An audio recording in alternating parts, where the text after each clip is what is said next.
Olá meus amigos, tudo bem? Estamos de volta para mais um vídeo aqui falando ainda da lei de improbidade. Estamos indo do artigo 1º até o artigo 13, agora a gente está no artigo 11, né? Então se a gente não terminar neste vídeo, eu quero fazer aí um vídeo de 20, 25 minutos. Se a gente não conseguir terminar, a gente faz ainda mais um vídeo para complementar tudo isso, tá? Então a gente já viu atos de improbidade que causam enriquecimento ilícito, só para revisar, que são aqueles em que a pessoa recebe alguma coisa, coloca alguma coisa no bolso e sempre ato doloso, com intenção, com dolo. Aí a gente viu também atos que causam prejuízo ao erário, alguma ação ou omissão dolosa. Então, de novo, há necessidade de haver dolo, a intenção de praticar aquele ato. Pois bem, agora a gente vai partir para os atos que se caracterizam como sendo de atentatórios contra princípios da administração. Então, o artigo 11 diz assim, ó: constitui ato de improbidade administrativa que atenta contra os princípios da administração pública a ação ou omissão dolosa, de novo, dolo, que viole os deveres de honestidade, imparcialidade e de legalidade, caracterizada por uma das seguintes condutas. Então aqui você tem a indicação de quais são esses atos que violam princípios ou que atentam contra. Aqui atentar é violar, tá? Atentar contra significa violar princípios da administração, tá? Então, alguns são interessantes. O inciso 1º e o 2º foram revogados por essa lei nova que mudou a lei de improbidade.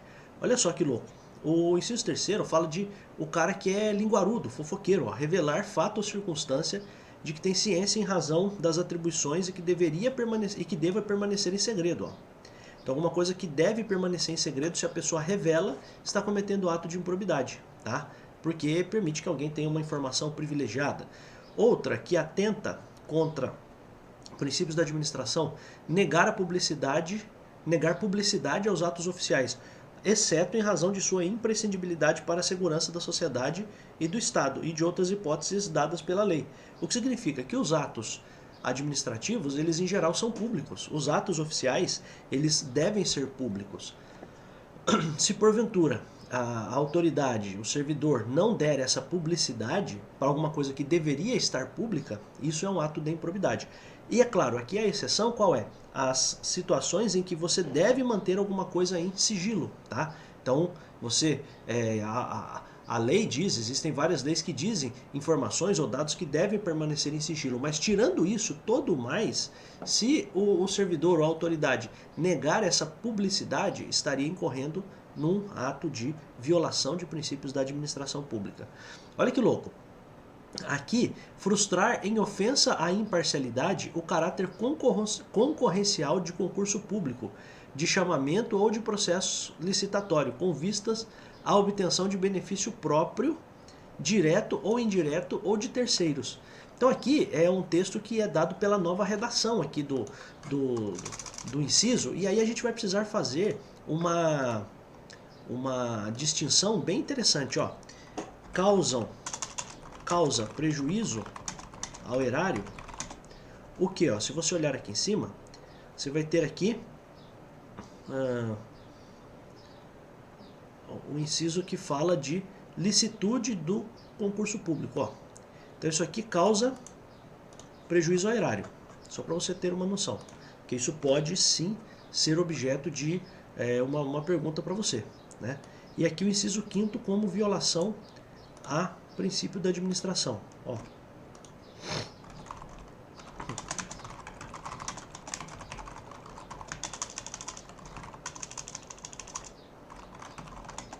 Então, se você perceber, causa prejuízo ao erário frustrar a licitude do processo de licitação ou dispensar a licitação indevidamente.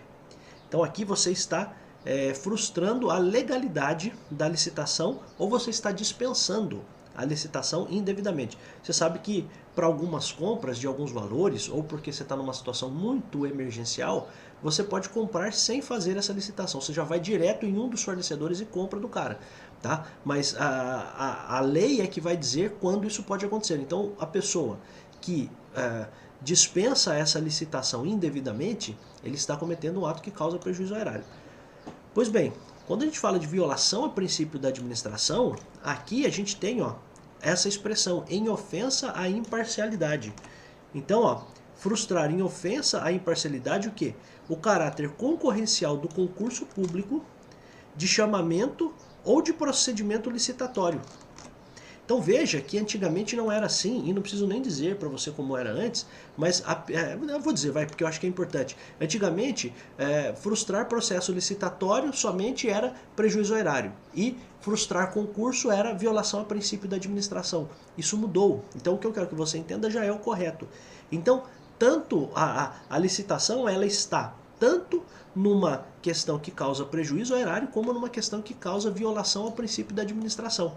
Porque tem aqui concurso público, beleza, então frustrou a imparcialidade, em ofensa à imparcialidade o concurso público, beleza, estamos em violação de princípio da administração. Mas isso aqui é muito interessante, porque essa é uma expressão que está também aqui, e isso pode induzir você em erro no concurso, na sua prova. Então olha só, aqui você está frustrando a licitude do concurso público. Desculpa, a licitude do processo de licitação, do procedimento licitatório. Aqui você está violando a imparcialidade. Então você está... O que é violar a imparcialidade?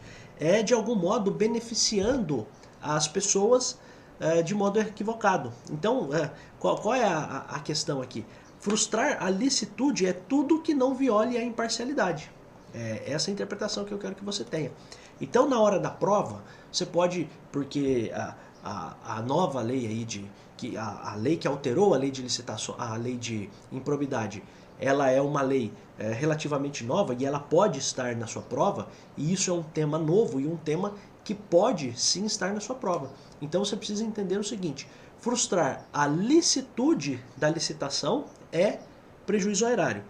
Frustrar em ofensa à imparcialidade o procedimento licitatório é violação de princípio da administração. E claro, não se esqueça que também aqui você tem o concurso público.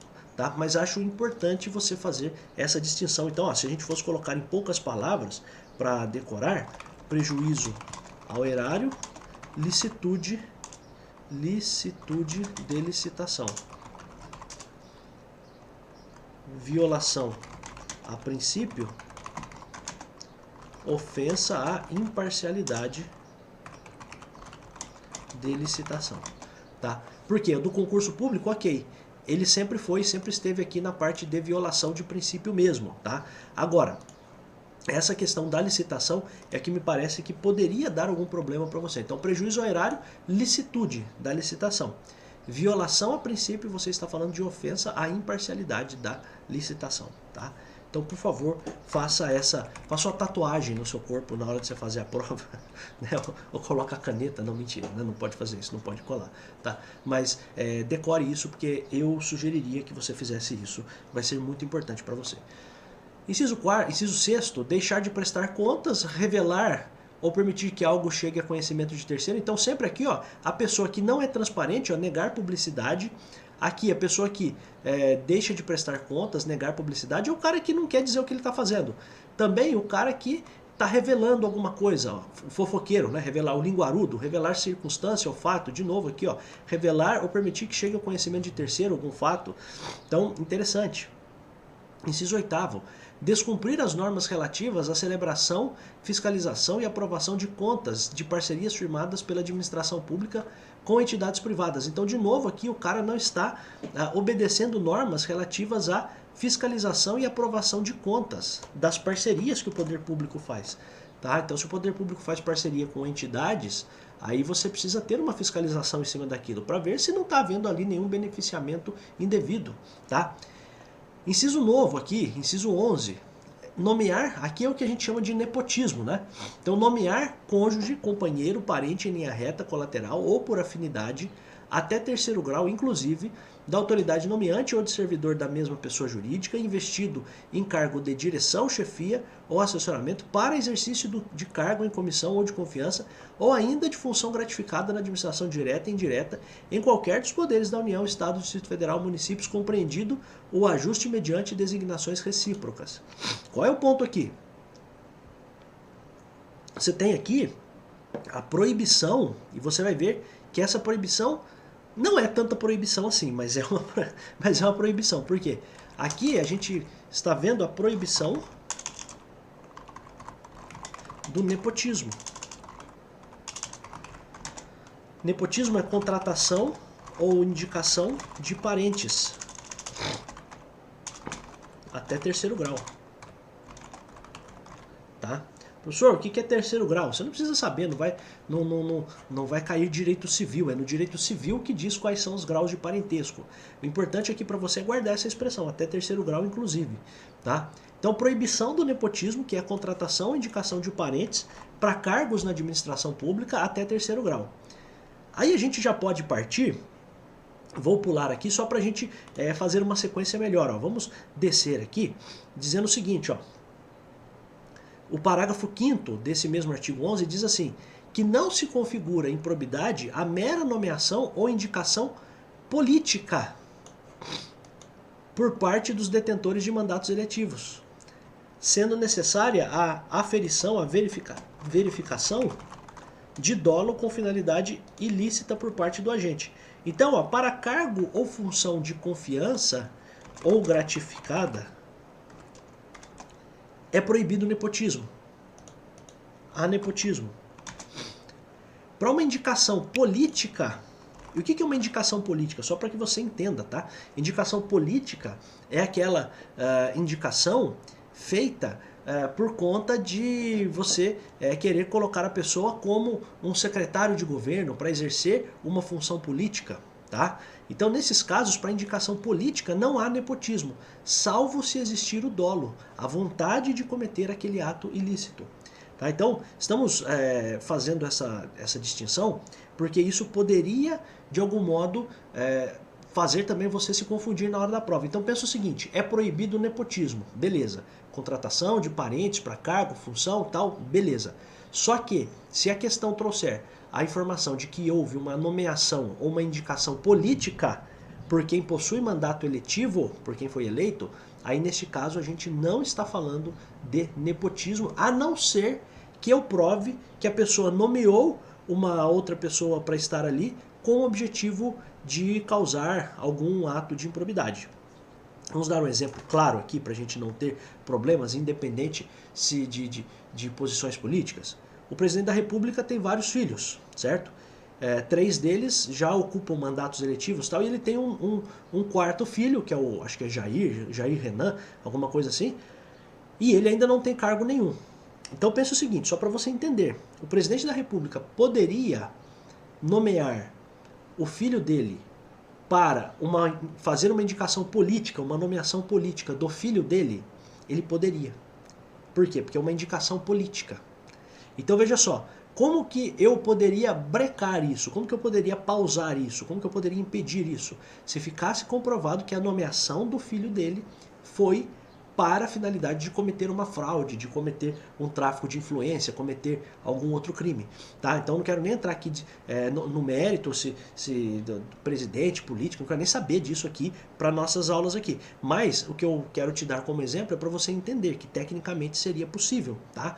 Então uma nomeação política de um parente pode acontecer e isso não vai ser visto como um nepotismo, como um ato de nepotismo, a não ser que existam outras circunstâncias, e isso vai precisar ficar provado no processo, a não ser que existam outras circunstâncias que digam que aquela nomeação foi para cometer fraudes, para que crimes acontecessem, para facilitar alguma coisa. Então essa é a ideia, tá?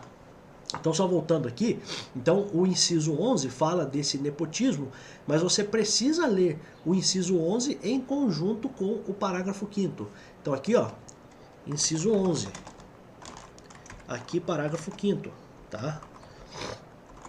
Acho importante você fazer essa distinção. Tá? A inciso 12 está falando de um outro ato de improbidade que é o da publicidade ilegal. Então, ó, também é ato de improbidade a publicidade ilegal do governante. Então veja só, se você... A minha garganta ainda tá brava, viu? Desculpa ficar parando assim, mas eu preciso dar a aula, né? Eu tenho um compromisso aqui, eu preciso dar essa aula, mesmo que eu me sacrifique aqui um pouquinho, mas é um sacrifício bem pequeno se você comparar com o resultado que você pode ter de responder boas questões na prova e depois dizer que eu ajudei você, né? Então, Só espero que você tenha um pouquinho só de paciência comigo, porque às vezes eu vou ficar parando mesmo, porque eu ainda não me recuperei totalmente, mas tá tudo bem, estamos bem aqui, estamos vivos, né? Isso que é importante. Então, olha só, meus amigos, o inciso 12, ele está falando o seguinte, ó, praticar no âmbito da administração pública e com recursos do erário, com recursos públicos, ato de publicidade que contraria o parágrafo 1º do artigo 37 da Constituição. A gente já viu no direito constitucional que é aquela informação de que a publicidade deve ser institucional, deve promover a instituição, ela deve ser impessoal, não deve promover nenhum político. E se houver essa promoção? Bom, aí a gente está aqui, no caso, como um ato de improbidade do governante. Então também é ato de improbidade a publicidade ilegal do governante, tá? Então, isso é uma questão importante. Parágrafo 1º, reforçando, veja que a lei tem muito cuidado aqui de reforçar em vários dos seus pontos a seguinte ideia: eu vou punir por improbidade se eu provar que a pessoa praticou improbidade, se eu provar que ela queria se beneficiar daquilo. É isso que diz o parágrafo 1º, ó. Nos termos da Convenção das Nações Unidas contra a Corrupção, promulgada pelo decreto tal, aqui não precisa decorar esse número de decreto, somente haverá improbidade administrativa na aplicação deste artigo quando for comprovado na conduta funcional do agente público o fim de obter proveito ou benefício indevido para si ou para outra pessoa ou entidade. Então, de novo, eu preciso, então, para comprovação da improbidade por violação a princípios da administração, é necessária prova efetiva de que o agente se beneficiou ou quis beneficiar outras pessoas, tá? Então a lei tem muito cuidado com isso, porque infelizmente antigamente existia uma farra aí das ações de improbidade. Então qualquer coisa se colocava como improbidade quando na verdade não era improbidade. Era uma ilegalidade outra, né, que poderia ser protegida por qualquer outra ação, mas daí claro, como uma das consequências da improbidade é impedir que a pessoa concorra a cargos públicos, a eleições, então é claro que por vezes se tentava enquadrar tudo como improbidade, tá? Então a lei teve esse cuidado. Tá? Todo mundo fala mal dessa lei que mudou, a lei de improbidade, eu não sei se ela é tão ruim assim não, viu? A coisa ruim que eu acho é uma coisa que a gente nem vai estudar, que é a exclusividade do Ministério Público de entrar com as ações. Mas, enfim, não vejo como muito ruim essa lei não, mas tudo bem, vamos continuar. Parágrafo 2º, aplica-se o disposto no parágrafo 1º deste artigo a quaisquer atos de improbidade administrativa tipificada nesta lei e em leis especiais, em quaisquer outros tipos especiais de improbidade administrativa instituídos por lei. De novo, a lei está reforçando a seguinte ideia: gente, só vamos ter improbidade se realmente a gente provar que o cara quis cometer aquilo. Então, aplica-se o disposto no parágrafo 1º. O que é o parágrafo 1º? A necessidade de provar que realmente aquilo aconteceu. Então, eu vou aplicar isso a todos os outros atos de improbidade que estão aplicados nesta lei de improbidade e em leis especiais, em quaisquer outros tipos especiais de improbidade. Por exemplo, quando você estuda uma lei chamada Estatuto das Cidades, existe lá um ato de improbidade. Por exemplo, então é um ato de improbidade que não está aqui na lei. É por isso que o parágrafo 2º está dizendo, ó, todos os atos de improbidade, eles precisam, para que a pessoa seja condenada, precisa provar que realmente eles existiram, que a pessoa quis se beneficiar daquilo. Então essa é a ideia. Tá? Então, reforçando de novo, o parágrafo 2º reforça o parágrafo 1º e os dois reforçam a ideia de que você precisa ter realmente uma prova cabal, uma prova clara de que houve o ato de improbidade e houve o beneficiamento da pessoa. Tá? A mesma coisa aqui, ó, parágrafo 3º, de novo tem esse cuidado. Ó. O enquadramento de conduta funcional na categoria de que trata este artigo, ou seja, de ato de improbidade que viola os princípios da administração, pressupõe, então, o enquadramento dessa conduta pressupõe a demonstração objetiva. Então, objetiva é clara, real, da prática de ilegalidade no exercício da função pública, com a indicação das normas constitucionais legais ou infralegais violadas. Então, desculpe, para que o agente seja condenado, a gente aqui é quem cometeu a improbidade, né? É necessário indicar claramente qual artigo da Constituição ou de alguma lei ou decreto, aqui infralegais é abaixo da lei, por exemplo, decreto, de alguma lei ou decreto que foi violada, tá? Então a ideia, de novo, é você condenar com a máxima segurança possível, você condenar tendo provas de que aquilo realmente aconteceu, tá? Parágrafo 4º, para a gente acabar esse artigo aqui, já entrar nas penas, acho interessante que não se configura... parágrafo 4º, estou lendo o parágrafo 5º, né? Parágrafo 4º. Os atos de improbidade de que trata este artigo exigem lesividade relevante ao bem jurídico tutelado para serem passíveis de sancionamento. Sancionamento é punição. Então, precisa haver, vou colocar ter, é meio ruim, né? Precisa haver lesividade para condenar por violação a princípios da administração. Então precisa haver lesividade, precisa haver uma prova de que aquele ato foi lesivo, precisa ser algo grave, algo relevante, tá? Então essa é a primeira parte. E independem do reconhecimento da produção de danos ao erário e enriquecimento ilícito dos agentes públicos.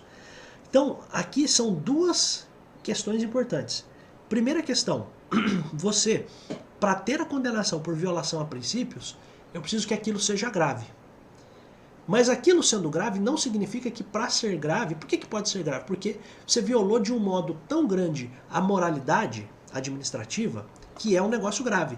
Então, por exemplo, é aquela situação, por exemplo, em que o cara trabalha na Polícia Civil, é um investigador de polícia e um dia antes da operação, que vai prender centenas de pessoas, ele vai e coloca na rede social, coloca no Facebook, ou dá uma entrevista dizendo o seguinte, amanhã a gente vai fazer uma operação.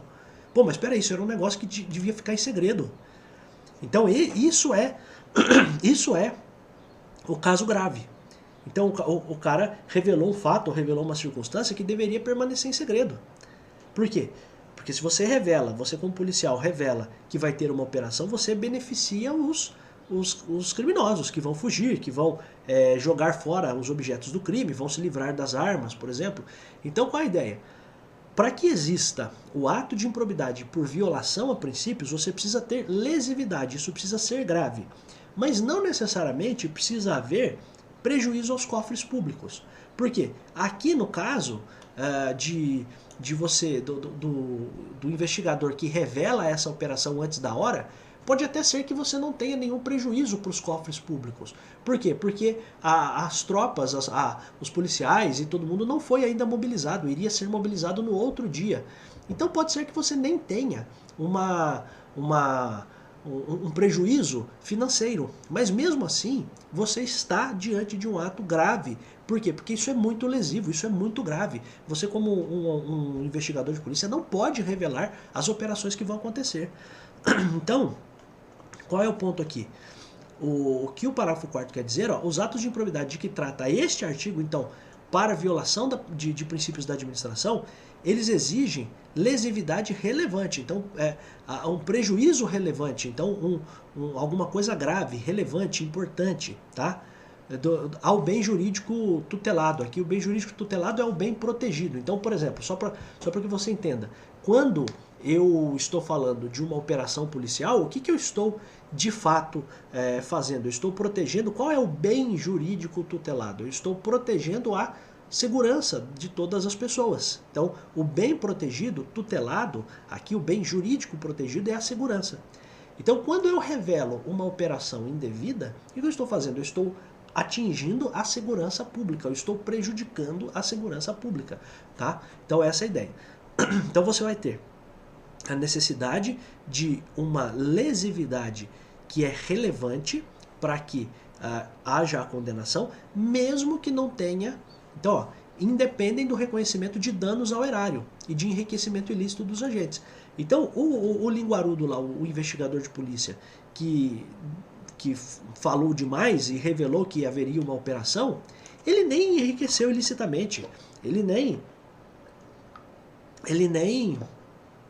ganhou nada com isso. Estou dando o exemplo de que ele nem ganhou nada com isso. Ele só é o estrelinha que quer estar na televisão o tempo inteiro e falou demais.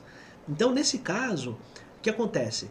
Pode não ter havido dano ao erário, pode não ter havido enriquecimento ilícito de ninguém, mas mesmo assim, se você violou o dever de proteção à segurança pública, que é um bem jurídico tutelado, poderiam existir outros aqui, mas estou falando de um em específico aqui para que você guarde com exemplos, né? Exemplos sempre ajudam você a guardar as coisas. Então, nesses casos, o que vai acontecer? Você vai ter a condenação por improbidade, pela violação do sigilo, e isso é violação a princípio da administração. Tá? Então, essa é a ideia. Então, a gente termina aqui todos os tipos de atos de improbidade. O que eu vou fazer? A gente vai começar aqui só passando para você algumas coisas sobre as penas. Então, olha só.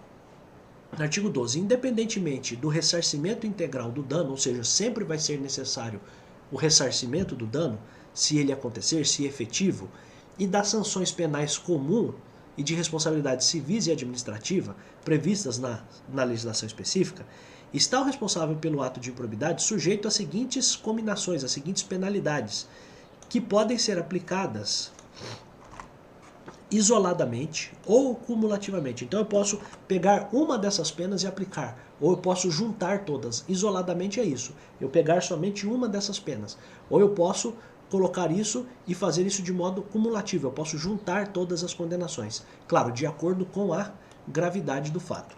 Então esse começo aqui do artigo 12 é alguma coisa que a gente já falou lá em cima. Lembra que a gente falou na primeira aula que as punições contra alguém que age erradamente podem ser, ó, começo da aula, hein?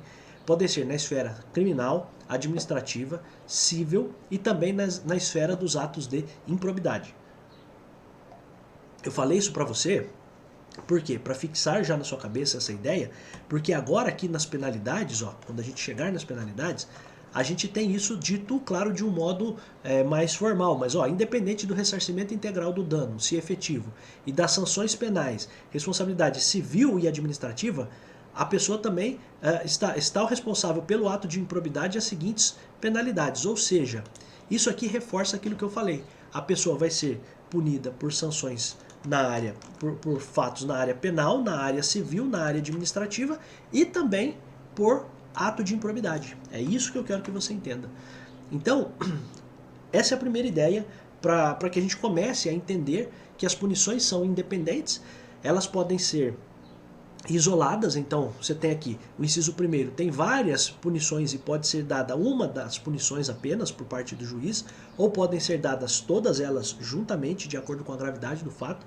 E aí agora, qual é a nossa função aqui, qual é o nosso papel? O inciso primeiro fala das punições para o enriquecimento ilícito. O inciso segundo fala das punições para prejuízo ao erário. E o inciso terceiro fala das punições do artigo 11, que é aquilo que a gente tratou de violações ao princípio da administração. Então, esses três incisos aqui, para mim, me parecem que ficam melhores visualizados quando você vê dessa forma aqui, por um quadrinho, tá?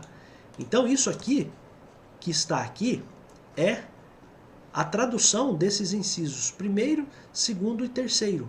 Então, ó, o ato de improbidade, por exemplo, enriquecimento ilícito. A suspensão dos direitos políticos é por até 12 anos. Para prejuízo ao erário, a suspensão dos direitos políticos, aliás, até 14 anos, né, de enriquecimento ilícito. Para prejuízo ao erário, a suspensão dos direitos políticos até 12 anos.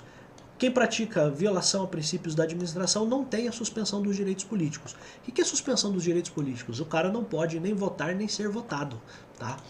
Aí você vai ter a multa, e essa multa, a própria lei diz que ela pode ser aplicada em dobro pelo juiz. Então olha só, no caso do enriquecimento ilícito, essa multa civil, uma condenação em dinheiro, vai ser equivalente ao valor do acréscimo patrimonial. Então o cara enriqueceu ilicitamente em 1 milhão. Eu posso aplicar e devo aplicar uma multa de até 1 milhão. E o juiz, a depender do caso, pode ainda dobrar essa pena. Porque às vezes o cara é muito rico e mesmo que eu aplique a multa, pode ser que o cara ainda não sinta nem cócegas, né? Então a multa pode ser dobrada. Prejuízo ao erário. A multa vai ser equivalente ao valor do acréscimo patrimonial. Beleza também. Já por ato que viola princípio da administração pública, qual vai ser a multa? Até 24 vezes o valor da remuneração percebida. Então pensa um cara que ganha 10 mil reais. Então 24 vezes seria 240 mil reais de multa. Né? É bastante coisa. Tá? Então é uma questão interessante também. E aí, a proibição de contratar com o poder público ou de receber incentivos fiscais. Quem pratica enriquecimento ilícito pode ficar proibido de contratar com a administração por até 14 anos. Então, prazo não superior a 14 anos. Quem causa prejuízo ao erário pode ficar proibido de contratar com a administração pública ou receber incentivos fiscais até 12 anos. E quem pratica violação contra princípios da administração pode ficar sem poder contratar com a administração por até 4 anos. Tá?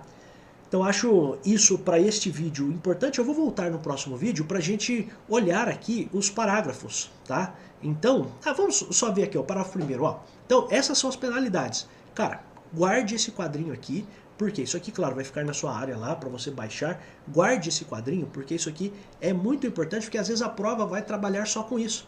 Vai dizer o seguinte, ó,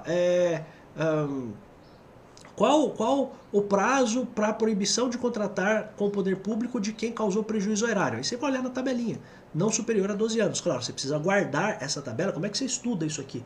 Você tenta montar na sua cabeça essa tabela sem olhar. Então você pega lá, pode ser no papel mesmo, pode ser no Word mesmo, sei lá, e você vai tentando montar essa tabela sem enxergar, sem olhar isso, tá? Então essa é uma questão importante. Tá? Então olha só para a gente olhar aqui o parágrafo primeiro. Diz assim, a perda da função pública vai atingir apenas o vínculo de mesma qualidade e natureza na época do cometimento da infração. E em caráter excepcional vai se estender a outros vínculos. Então olha só, aqui a gente tem uma regra interessante que é a seguinte, ó, só para a gente não deixar passar em branco, ó. A regra é, a pessoa vai perder a função pública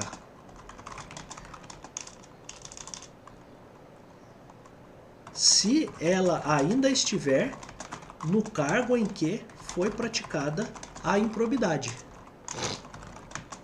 Então, exemplo, a pessoa cometeu improbidade quando era investigador de polícia. Será punido com a perda do cargo de investigador se, quando sair sua condenação, ela ainda estiver no cargo de investigador. Se a pessoa passou em outro concurso, ela não perderá o novo cargo, a não ser se o ato de improbidade foi muito grave. Então essa é a ideia.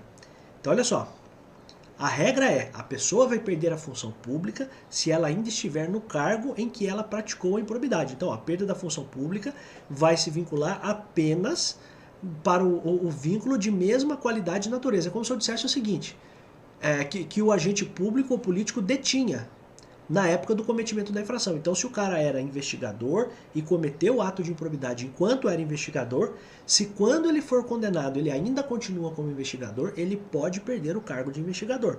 Mas se ele passou em outro concurso, a regra é a de que ele não perde esse novo cargo. Mas, em caráter excepcional, isso aqui está errado, tá? Por quê? Porque você abre brecha para que haja o arbítrio. O que é caráter excepcional a gente não sabe, então vai depender de juiz para juiz, de desembargador para desembargador, de ministro para ministro do Supremo. Então isso aqui é ruim, isso aqui é um trecho que não é bom da lei. Então quando é para criticar, a gente também tem que criticar. Então aqui caráter excepcional é um negócio que fica meio ruim para você entender, né?